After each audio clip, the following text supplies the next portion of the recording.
السلام علیکم ورحمۃ اللہ وبرکاتہ۔ بچوں کی تربیت کیسے کی جائے؟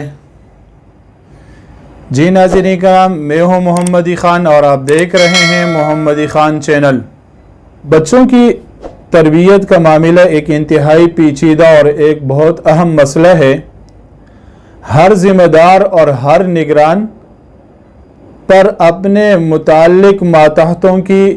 ذمہ داری عائد ہوتی ہے۔ استاذ پر شاگردوں کی، شیخ پر اپنے مریدوں کی، والدین پر اپنی اولاد کی مناسب طریقے سے اور مناسب لحاظ سے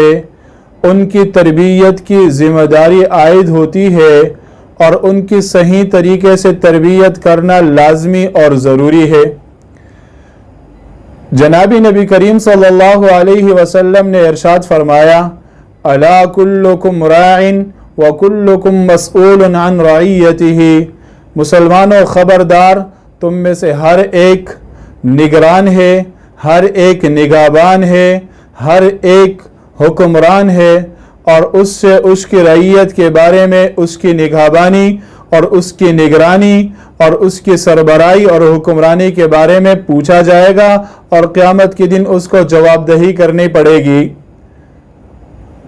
اور اس حدیث میں رسول اللہ صلی اللہ علیہ وسلم نے آگے مزید ارشاد فرمایا، ایک حاکم اور حکمران عادل اپنی رعیہ کا ذمہ دار ہے اور اس سے اس کے بارے میں پوچھا جائے گا۔ ایک آدمی اپنے گھر کا سربراہ ہے، اس سے اس گھر کی سربراہی کے بارے میں پوچھا جائے گا، اور ایک عورت اپنے شوہر اور اپنے شوہر کے بچوں کے بارے میں وہ نگران ہے، اس سے اس کے بارے میں اس سے پوچھا جائے گا، اور ایک غلام وہ اپنے آقا اور سردار کے ملک کا وہ نگران اور نگہبان ہے، اس سے اس کی نگہبانی کے بارے میں پوچھا جائے گا۔ بچپن میں بچوں کی دل کی جو تختی ہوتی ہے یہ بالکل صاف اور شفاف ہوتی ہے۔ ان کو جس طرح کا ماحول اور انوائرمنٹ میسر ہوتی ہے اور جس طرح کا ماحول ان کو ملتا ہے تو اس کے اثرات بھی ان کے دل و دماغ پر نقش ہو جاتے ہیں، اور آئندہ آنے والی زندگی اسی پر تعمیر ہوتی ہے۔ لہٰذا مربی کو چاہیے، والدین کو چاہیے کہ وہ اچھی طریقے سے اسلامی اصولوں کے مطابق، اسلام کے مطابق اپنے بچوں کی صحیح معنوں میں تربیت کریں، اور گھریلو زندگی میں بچوں کے سامنے ایسی کوئی حرکت نہ کریں جس حرکت کو اور ناشائستہ گفتگو کو یا اس غیر مہذب طریقے کو بچہ اپنانے لگے، اور اس کے علاوہ بچے کے سامنے شائستگی کے ساتھ اور سنجیدہ گفتگو کی جائے تاکہ بچہ ان چیزوں کو اپنے اندر لے اور ان چیزوں کو اپنے اندر منتقل کریں۔ بول چال میں پیار و محبت، تنبیہ میں توازن اور عدل قائم رکھنا چاہیے، اور عام طور پر بچوں کی عادت خراب ہو جاتی ہے، وہ بگڑ جاتی ہے، وہ پیار اور محبت کی وجہ سے۔ پیار اور محبت کی وجہ سے بچوں کی عادت بگڑتی ہے، اور والدین چونکہ انہیں پیار اور محبت دیتے ہیں لیکن اس پیار اور محبت میں بچہ بگڑ جاتا ہے، اور پھر بعد میں والدین کا یہی رونا دھونا ہوتا ہے کہ یہ بچہ ہماری نہیں مانتا، کسی حکم کی تعمیل نہیں کرتا۔ اس کی مین وجہ یہی ہوتی ہے کہ ہم بچے کو شروع ہی میں پیار اور محبت میں بگاڑ دیتے ہیں۔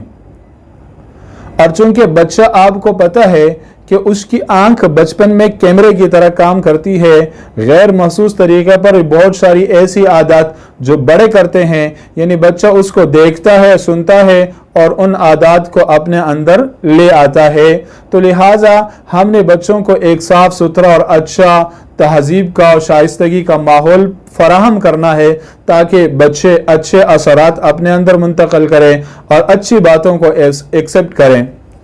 میں اس پر ایک واقعہ آپ کو سناتا ہوں۔ امیر المومنین سیدنا عمر رضی اللہ تعالیٰ عنہ کے دور میں ایک شخص اپنے بیٹے کو ہاتھ سے پکڑ کر امیر المومنین کی خدمت میں لائے اور فرمانے لگے کہ اے امیر المومنین، اس بچے نے میرے پر ہاتھ اٹھایا ہے، تو آپ کو تو حضرت امیر المومنین سیدنا عمر فاروق رضی اللہ تعالیٰ عنہ کے بارے میں معلوم ہے کہ وہ انتہائی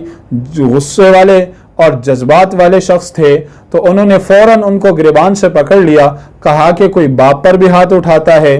تو اس بچے نے کہا کہ امیر المومنین ذرا مجھے تھوڑا سا موقع دیجئے، میں آپ سے بات کروں۔ امیر المومنین فرمانے لگی جی فرمائیے۔ تو وہ بچہ کہنے لگا کیا والدین کے اوپر بچوں کا بھی کوئی حق ہے؟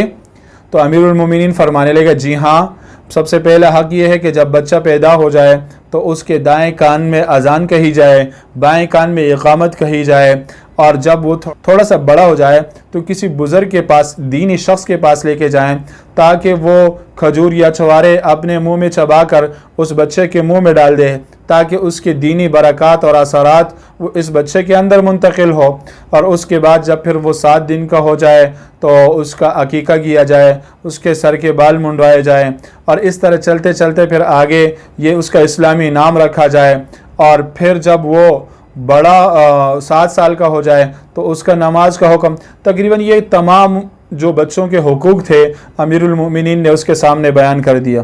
تو وہ بچہ کہنے لگا کہ امیر المومنین، بات یہ ہے کہ جب سے میں نے آنکھ کھولی ہے تو میں نے اپنے ماں باپ کو جھگڑتے ہوئے پایا ہے، گالم گلوچ کرتے ہوئے پایا ہے، تو اس لیے میں نے تو وہی چیزیں سیکھی ہیں جو یہ گھر میں کرتے تھے۔ یہ ایک دوسرے کو گالی دیتے تھے، ایک دوسرے کو